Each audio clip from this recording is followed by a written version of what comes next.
Merci de rejoindre Dice Therapy pour la 4e saison de Pavillon Noir. Cet épisode et dans les suivants, nous accueillons une invitée spéciale, Smoochie, qui va incarner Héloïse Alvarez, une des jeunes femmes de l'entourage du gouverneur. Sur ce, bonne écoute. Ça. Une très bonne enseigne. À l'auberge, donc il y a Jack et pas Jack, pardon, il y a Rose et Jean-François. D'ailleurs, Jean-François, je l'ai complètement oublié pendant cette soirée, mais on considère qu'il était avec Rose et la petite. Hein. Oui. Parce que je l'ai zappé complètement, le pauvre Jean-François, là, pour le coup. C'est vrai qu'on avait un peu oublié. Il était bien avec les enfants, voilà, et puis du coup, il s'est bien mimétisé, on l'a pas vu. Donc quand vous arrivez, en fait, Rose et Jean-François, c'est Bastien qui les a ramenés, et donc ils dorment hein, dans leur chambre. Je vais me coucher, moi. L'aubergiste vous propose un petit déjeuner, hein, si vous souhaitez, sinon elle vous laisse... Elle regarde quand même Jack arriver avec l'air un peu suspicieux, parce que... Et puis toi, en fait, Anne, ta robe est quand même un petit peu défaite, et je pense que Eric aussi... Enfin, vous avez tous un peu de sang, donc Jacques-Auguste, t'as du sang plein la figure... Merci, petit déjeuner, voilà, mais quoi. on va aller se reposer. Oui, une toilette fera le plus grand bien. À nous tous. Ah bon, elle va vous monter une baignoire alors, parce qu'elle voudrait bien que vous salissiez pas ses draps quand même. C'est fort appréciable. Donc elle va vous monter, donc chacun dans vos chambres respectives, hein, les messieurs et les dames et enfants, là, elles vont monter elle va vous monter un bac avec de l'eau. Hein. Après, c'est assez calme dans la ville. Ce que vous remarquez par contre par rapport à la veille et l'avant-veille, c'est qu'il y a beaucoup moins de soldats. Et de temps en temps, vous en croisez un ou deux éclopés. Et vous avez des endroits de la ville qui ont brûlé. Notamment, il y a du côté des docks, parce que quand vous arrivez, vous c'était plutôt du côté du port. Du côté des docks, vous voyez, il y a un bâtiment qui a été détruit par les flammes. Et en repassant, vous voyez qu'il y a quand même certains établissements qui ont été abîmés et certains brûlés. Et les bateaux, ça va Du côté des bateaux, ouais, enfin, ça a l'air de ressembler à ce qu'il y avait de la veille. Après, t'as pas tous vu, mais c'était plutôt du côté des bâtiments, oui. Pas trop du côté des bateaux. Et le chantier de construction est loin hein, de la ville, donc en principe, tu penses que ça devrait être bon. Donc, vous pouvez vous reposer un petit peu. Donc, par contre, vous allez être réveillé plus vite que prévu. Pendant la matinée, si tu me permets, je pense que dans mes rêves, j'aurais l'impression d'avoir été quelque part manipulé lors de cette fameuse soirée. Je vois Monsieur Atué qui rigole à un verre de champagne à la main. Et puis moi qui me fais dépouiller de toutes mes muscades que j'avais mis dans mon couvre-chef. Donc voilà, je pense que je dormirai pas très bien. D'accord. Tu fais un cauchemar un petit peu étrange. Donc il y en a un autre qui va faire un rêve étrange, c'est Jack. Moi j'écoute pas, moi je rêve de femmes. On a vu beaucoup aujourd'hui. Jack, tu vas te revoir brandir ton épée devant la tête de Dante, alors qu'il y avait Jacques-Auguste derrière, et tu vas t'entendre dire « Je coupe la tête de Jacques-Auguste !» Et c'est ça que tu vas rêver cette nuit. Où tu te vois prêt à couper la tête de Dante, et puis par, je sais pas, un lapsus révélateur, tu t'entends prononcer en criant très fort « Je vais couper la tête de Jacques-Auguste !» Et tu vas rêver de ça toute la nuit.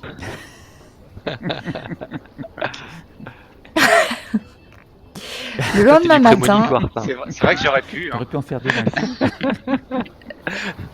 Bon, ça me rassure, c'est pas Eric. le lendemain matin, donc vous dormez un petit peu, mais vers midi, vous êtes réveillés. Donc c'est Jean-François et Rose qui vous réveillent. Le capitaine et Bastien demandent à vous parler dans la salle commune. Ah bah moi je descends tout de suite, hein, quand Bastien appelle. Oui, hein. Oups. Bon, dès que Pierre-Henri est réveillé, on y va. J'enfile un pantalon par contre. Hein. pantalon D'accord. et puis je me bande rapidement la poitrine et une chemise. Enfin bref, je suis en homme quoi. Bah, Rose hésite. Elle te regarde, elle regarde sa robe, elle te regarde. Puis finalement, elle s'habille comme toi. Et elle descend avec toi. Quand vous êtes Vaut dans la mieux. salle en bas, il y a Bastien et le capitaine qui vous font signe et ils vous disent écoutez, le gouverneur est absolument enchanté par la protection que nous lui avons procurée la veille. Donc nous avons il nous offre en fait de la marchandise. Donc nous allons transporter des feuilles de tabac pour le gouverneur à ce qui nous a cédé un pourcentage très très acceptable. Et bon, vous savez que le tabac c'est quand même une des denrées qui se vend le plus cher, hein. C'est vraiment une denrée de luxe, hein. Donc du coup ça s'est très bien passé parce que il a accepté le fait qu'on était un bateau marchand, donc il est tout à fait d'accord avec ça. Et en plus de ça, on va pouvoir emmener une cargaison de tabac sans la payer. Donc pour nous c'est tout bénef, ça paye les réparations du bateau. Et donc il nous reste plus que 2 jours et nous pourrons reprendre la mer. Comment ça paye les Ah, c'est réparations du parfait. bateau? Mais nous, on ne paye pas les réparations du bateau. Et oui, mais parce que normalement, tu as une part quand vous gagnez. Là, ça s'est pas fait parce que c'est vous qui aviez trouvé. Enfin, c'était un peu particulier avec votre trésor. Mais en principe, c'est sur. Il y a une cagnotte exprès pour le bateau. En principe, il y a une part qui est pour le bateau. C'est-à-dire que quand vous gagnez. Enfin, ça, il le dit pas trop fort parce que vous êtes dans une auberge. Mais quand. Alors, comment est-ce qu'il peut le dire dans une auberge quand on a des gains exceptionnels en mer. Il y a une part égale à celle du capitaine qui est réservée pour le bateau. Ça permet de payer les réparations en fait. Voilà. Donc, Donc là, pour le coup, toutes les réparations sont possibles. Donc, du coup, il voulait discuter un petit peu avec vous de ce qu'il faudrait améliorer sur le bateau. Donc déjà, le bateau sera remis en état complètement. Il y a agrandir non, mais il y a possibilité d'améliorer la vitesse en retaillant un petit peu sur la carène. Enfin, il y a des moyens de faire en sorte que le bateau soit On peut plus lui mettre des rapide. canons. On peut l'armer plus. Je vous passerai la fiche du bateau. Je vous passerai éventuellement les améliorations possibles et l'argent disponible pour faire ça. Parce que du coup, il faudra que vous vous mettiez d'accord. On ne peut pas tout faire. Mais au niveau de l'armement, au niveau de la vitesse, c'est possible. Éventuellement, au niveau de la solidité de la coque. En sachant que ça va faire à l'encontre de la vitesse, vice-versa. Souvent, c'est une question d'équilibre entre non mais les facteurs. Mais vous aurez possibilité d'améliorer votre bateau, du coup. récent, Bien. sympa. Et vous aurez donc 2 jours à passer à la Havane, à peut-être finir quelques affaires, à régler certains comptes pour Jacques Auguste. Attends. N'oublie pas que tu as de la muscade Tu aussi. veux dire que notre récompense part dans la réparation du bateau? C'est ça. Le gouverneur, en fait, vous offre la cargaison. Vous êtes un bateau marchand, n'oublions pas Jacques Auguste. Donc il a choisi la récompense la plus adaptée, à savoir une cargaison de tabac. Donc je te la chiffrerai, mais pour de bon, c'est vraiment une bonne récompense, hein. Parce que vous aurez à vous repartager les frais de la vente. Mais je vous le chiffrerai, ça. Mais ça vaut vraiment le coup, hein. Plus que de l'or même, en fin de Ça va compte. pas du tout. Ça va pas du tout. Normalement, c'est le capitaine qui paye les réparations. C'est bien ça. Il n'est pas question que ça soit ma part qui paye la réparation. Oui, mais n'oublie pas que vous êtes présenté comme un bateau marchand. Donc, en tant que tel, Eh par ouais, rapport on au s'est fait gouverneur, bananer. il a agi comme pour un bateau marchand. Il vaut mieux peut-être pas qu'il apprenne tout à fait ce que vous faites en vrai. Mais libre à toi de lui révéler Non, bien sûr. Non, je vais pas le révéler. Mais non. Bah non. Tu me connais. la vérité ou pas. D'ailleurs, Mais c'est- le gouverneur a prévu une nouvelle entrevue avec vous pour vous annoncer officiellement cette nouvelle. Non, mais c'est pas, Donc ça, c'est ce c'est qu'on pas au niveau verra du la gouverneur prochaine que se pose le problème, c'est au niveau du capitaine. Le capitaine est censé nous redonner notre part, en fait. Puisque lui... Ah oui, mais il a l'intention en fait de vous redonner la part sur la vente du tabac du coup. Tu vois ? Ah, d'accord. C'est-à-dire que la cargaison, il considère ça comme une prise, et sur l'argent de ce qui sera revendu, parce que ça sera revendu, vous aurez tous une part, de toute C'est-à-dire façon. que lui, il prendra pas sa part... Au final, avec un peu de patience, tu auras de l'argent sonnant et Ça trébuchant. veut dire que lui, il prendra pas sa part sur la cargaison, alors, Oui, non, il n'a pas forcément en l'intention. échange. Par contre, Parce que ça lui a économisé en fait les réparations, tu vois, donc l'un dans l'autre. je sens qu'on va se faire avoir. Mais Jacques-Auguste va faire des comptes très précis, il va me soumettre ses comptes pendant l'été, donc on examinera ça avec attention, te dit Oui, en le plus, il faut capitaine. compter hein. le tour d'escompte. J'aurais pas dire, là, pour le coup, c'est le capitaine qui se fait payer en premier, ça va pas du tout. D'un autre côté, si tu occupes une partie de la cale avec ta muscade qui est rien qu'à toi, faudra peut-être que tu compenses par quelque chose, Jacques-Auguste. C'est pas N'oublie lourd, hein, c'est que des petits barils. Voilà. Va falloir devenir capitaine, Jacques-Auguste.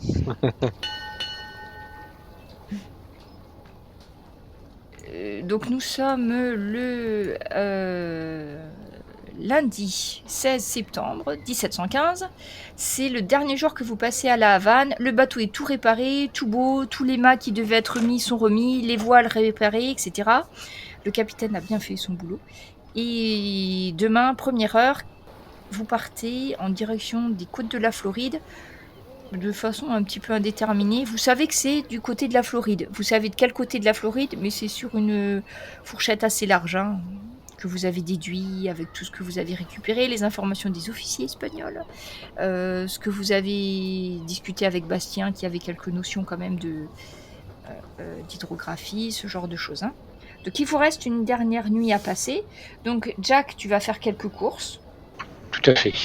Et tu vas trouver ça, donc comme tu cherches des produits locaux, tu vas les trouver dans le petit marché local, pas dans les boutiques fermées, mais dans les marchés tenus par les indigènes, tu peux tout trouver. Hein. Je vais te dire, si tu te retires une pièce de 8 pour tout ce que tu achètes, ça ira très bien, vu que c'est entre amis, ils vont te faire des prix d'amis et tu pourras acheter ça sans problème. Jacques-Auguste, Je voudrais lui apprendre à veiller, à garder.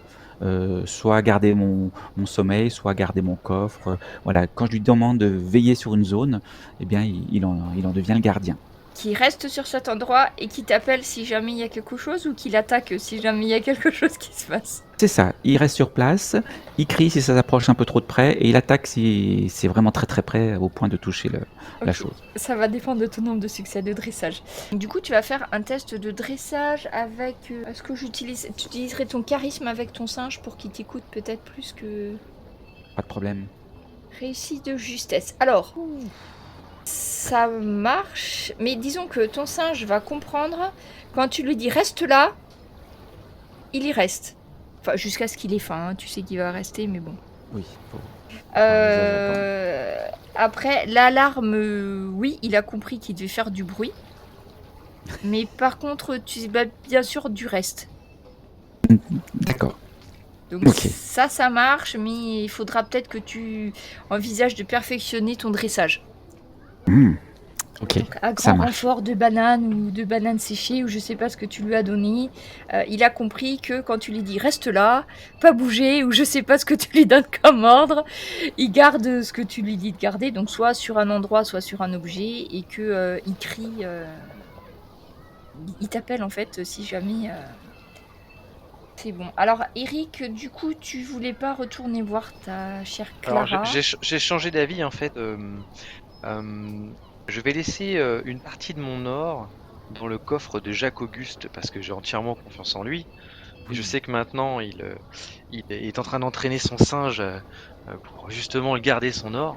Pour augmenter effectivement la capacité de résilience. Et du coup, je vais laisser un tiers de ma fortune dans son coffre. D'accord. Et Personne ne laisse tout, remarquera. ouais, bah quand même, enfin, j'ai confiance, hein. Mais À un tiers, quoi. à un tiers.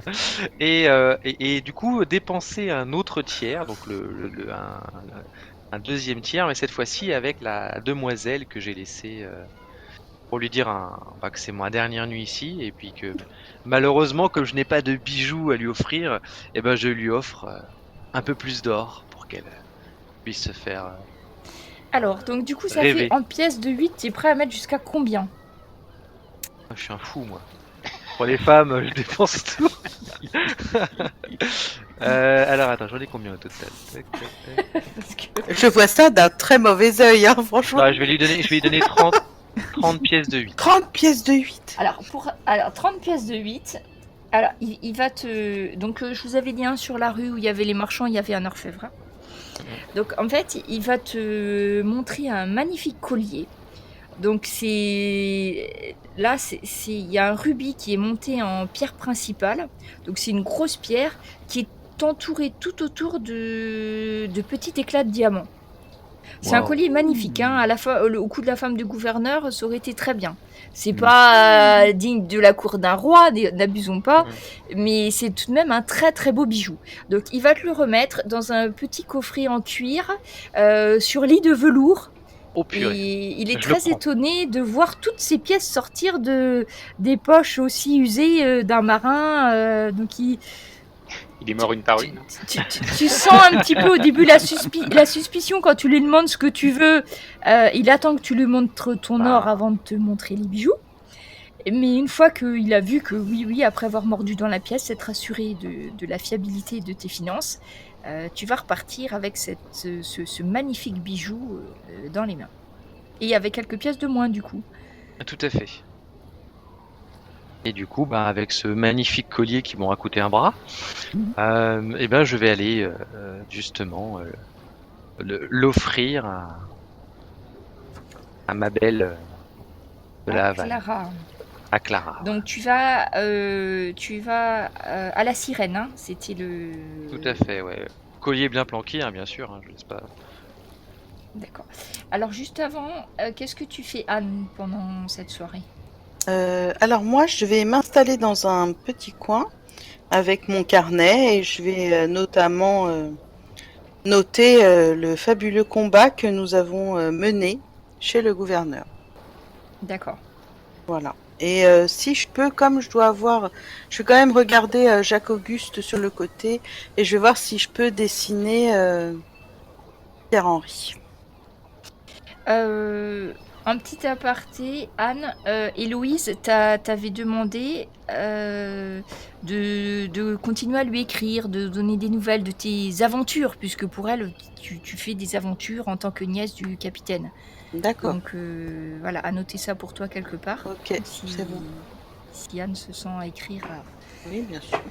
Héloïse. Donc Eric, tu arrives au bordel de la sirène qui est toujours très très bien tenue. Les jeunes femmes, certaines, sont en train de jouer aux échecs avec notamment le capitaine Quentin Rochefort qui a l'air d'apprécier. Donc il joue aux échecs avec une jeune métisse qui est très jolie et qui apparemment a l'air de lui donner un petit peu de fil à retordre. Quand tu arrives, Clara est avec un autre marin, elle se lève, elle l'abandonne à son verre de rhum et se dirige vers toi, droit vers toi.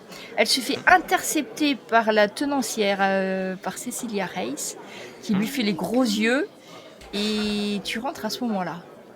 Que fais-tu ? Eh bien, donc je la vois tout de suite qu'elle s'interpose. Et du coup, je m'avance et non, vous inquiétez pas.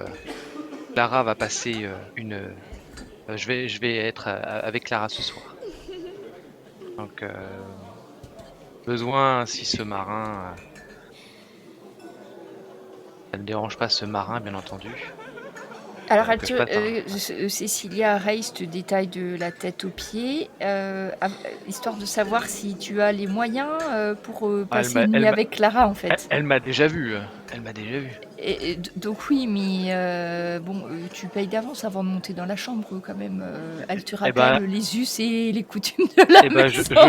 Je sors les pièces et je la redois. Je lui donne les pièces dans sa main. Alors, disons, j'ai ce qu'il faut pour passer la nuit avec mademoiselle. Voilà, une fois que tu as donné ce qu'il faut, donc elle vous fait un grand sourire et elle vous pousse même sur l'étage. Donc Clara t'amène à sa chambre. Donc Clara, elle a une chambre rien qu'à elle, hein, c'est toujours dans la même chambre. C'est une chambre assez rose, hein, si tu te souviens bien la dernière fois. Il y a beaucoup de dentelles, de choses comme ça. Et elle te regarde avec des grands yeux et elle te dit « Mon ami, avez-vous pensé à moi ?» pendant ces derniers jours. Te regarde-t-elle avec ses yeux pleins d'espoir. Et justement, j'attends essayer d'appâter la bête. Donc du coup, enfin la belle plutôt. Et du coup, j'essaie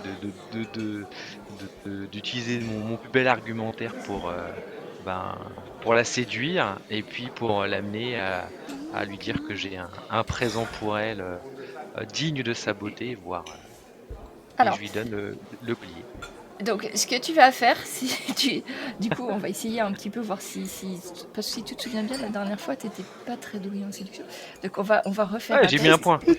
Donc là, tu vas faire charisme et séduction, mais tu as un bonus de plus 2 en efficacité à cause du présent que tu offres quand même. Réussite de justesse. Là, tu te dis que c'est bien que tu aies le collier. Je me suis alors- entraîné. Quand tu vas ouvrir en fait le coffret, effectivement, tu disais en parlant de la bête, tu vois les mains légèrement crochues de Clara qui se dirige vers le collier, et puis après elle t'adresse le plus beau des sourires en battant des cils, et elle va t'entraîner dans une folle nuit qui durera jusqu'à ce que tu doives embarquer, c'est-à-dire le lendemain.